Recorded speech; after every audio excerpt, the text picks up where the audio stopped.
September 13th, 1932, Michael and Rose gave birth to a child in Endicott, New York.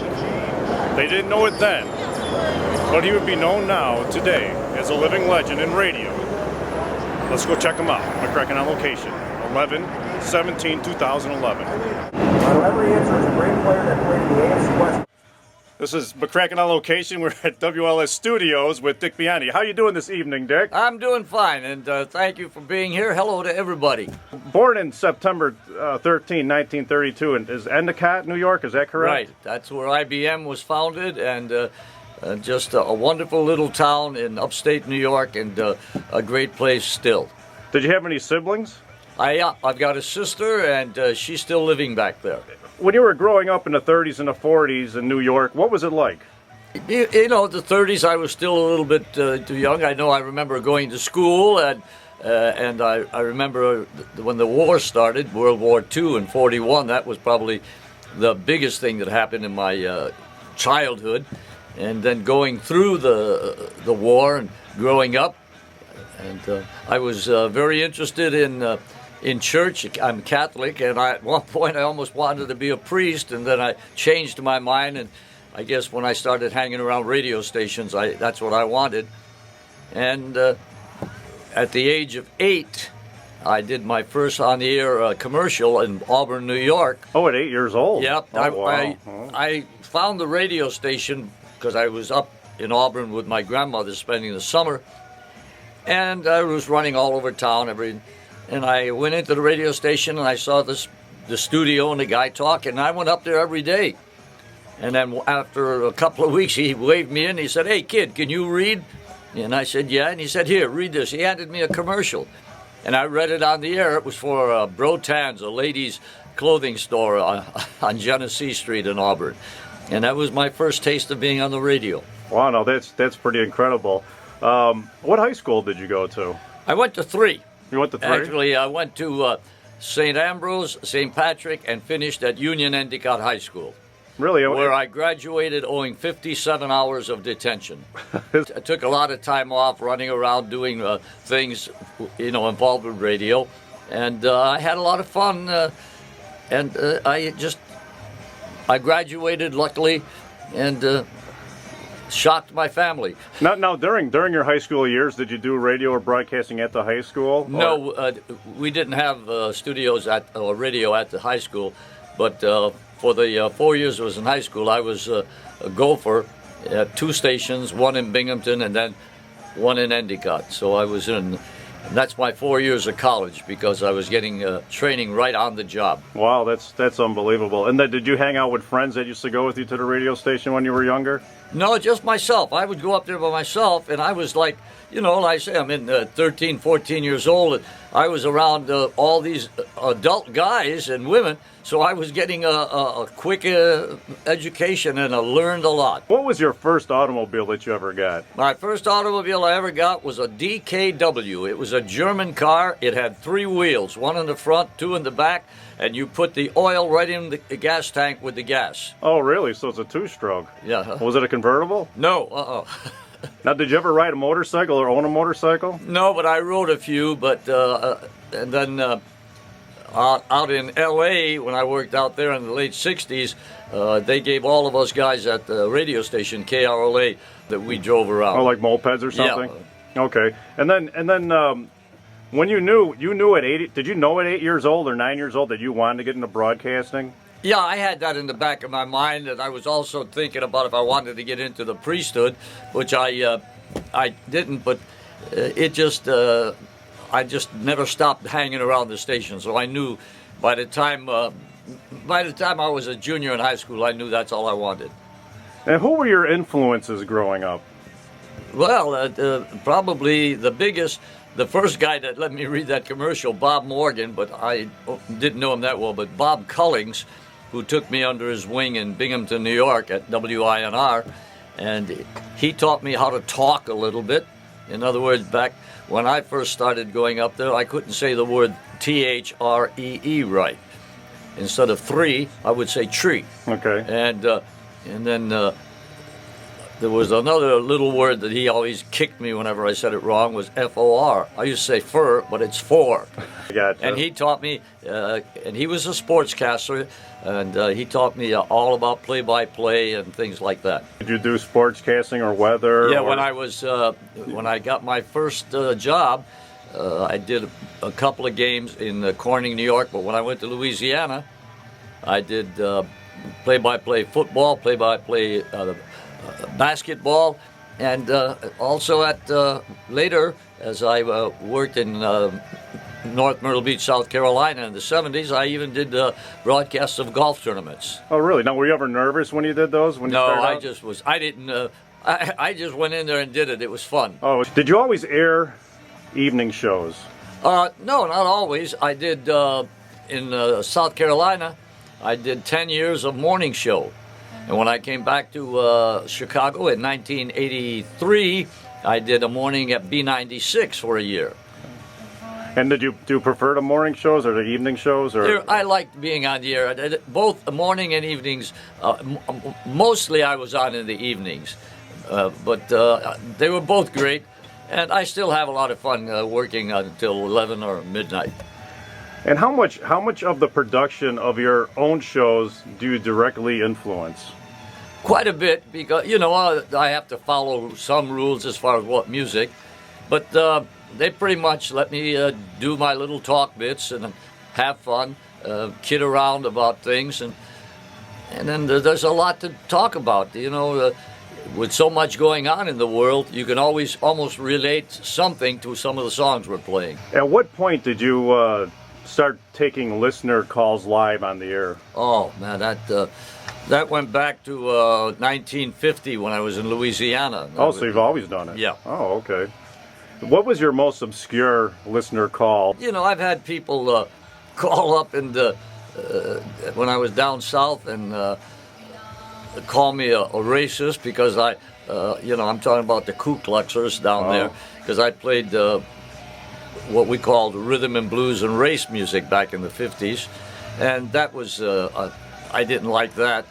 And I've had people call up and one lady, which I thought when I came back to Chicago in 1967, I was on the all-night show, and every morning at 1 o'clock she would call up and she would say, "Can you please tell me what time it is?" Every night for 2 months.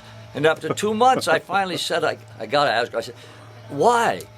And she said, "I just wanted to hear a man say goodnight to me before I went to sleep." Oh, nice. Which proves that we serve a purpose here on the radio that even we don't know it sometimes. We're the only friend somebody out there has. Oh, yeah, that's true. That's true. Working for WLS, which is a corporation, did you ever work for other radio stations that were like mom and pop radio stations? Yes. Unlike, the one in my first job in Corning, New York, was owned by a family. In Youngstown, Ohio, in Louisiana, the station that I worked, there were two, but I worked at the second one, the longest, and that was owned by a gentleman named Milton Fox. There have been a few, and I think I'd say 50-50. A lot of mom and pop, and then half.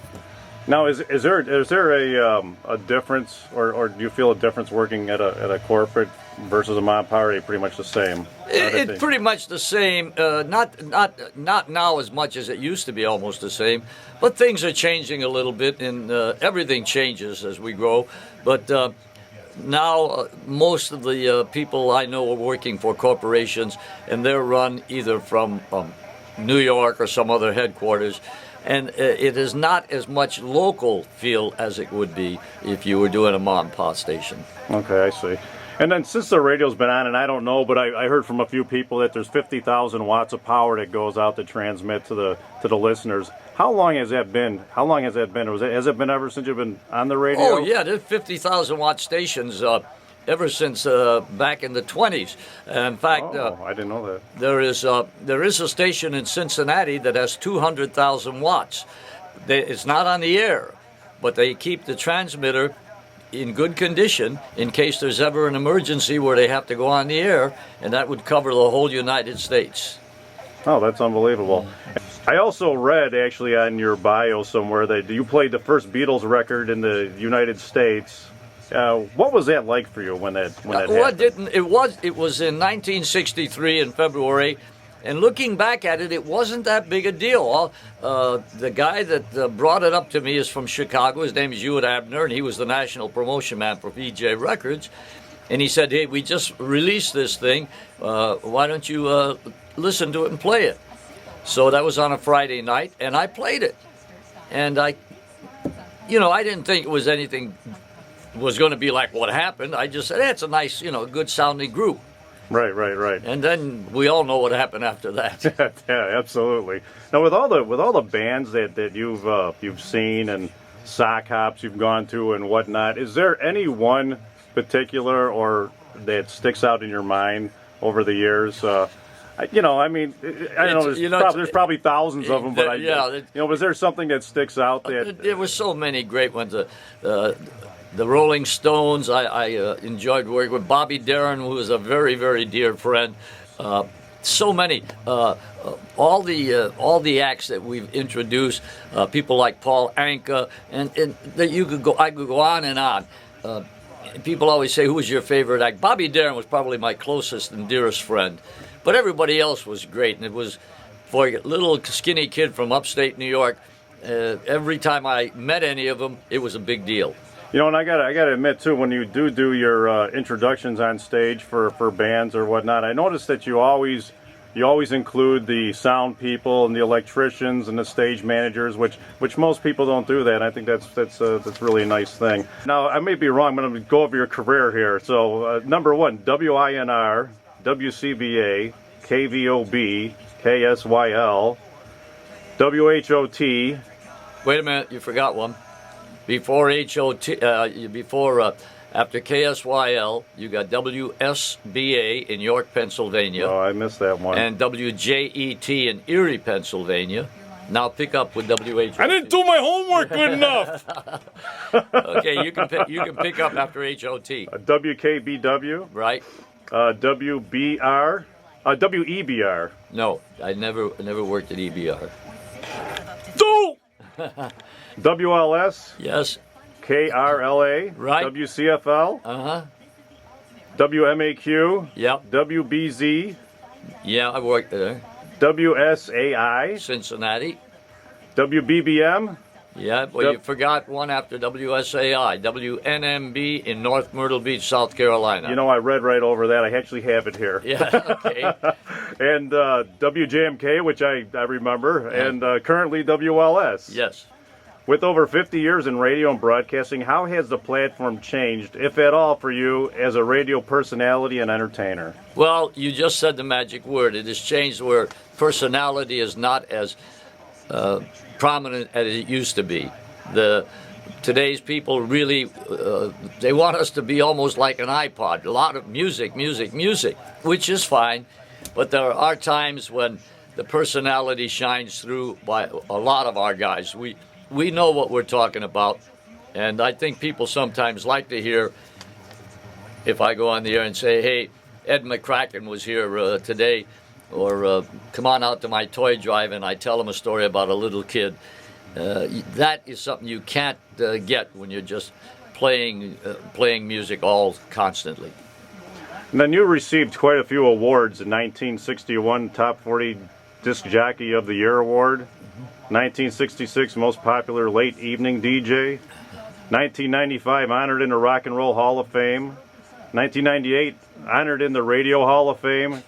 2010, honored, actually I was at that one, the street dedication in Chicago, Dick Biondi Way. That was pretty awesome. And currently this month voted Best DJ of 1960. Well, you did do your homework. Wow. With all... Yes, I did. With all your success, what advice could you give the many men and women waiting to get a break in the radio broadcasting business? First of all, don't panic and don't give up. I always tell them that if you really want to get into radio bad enough, wherever you are, every week, go to every station in the city or area you're in and keep going until they tell you one of two things. We got a job for you, or stop coming, or we're going to call the police. Believe me, once they see that you are determined, it really makes an impression. And remember, please don't drink or text and drive. Be kind to your fellow human being and smile. Well, you heard it from the man, Mr. Dick Biondi. Mccrackins out.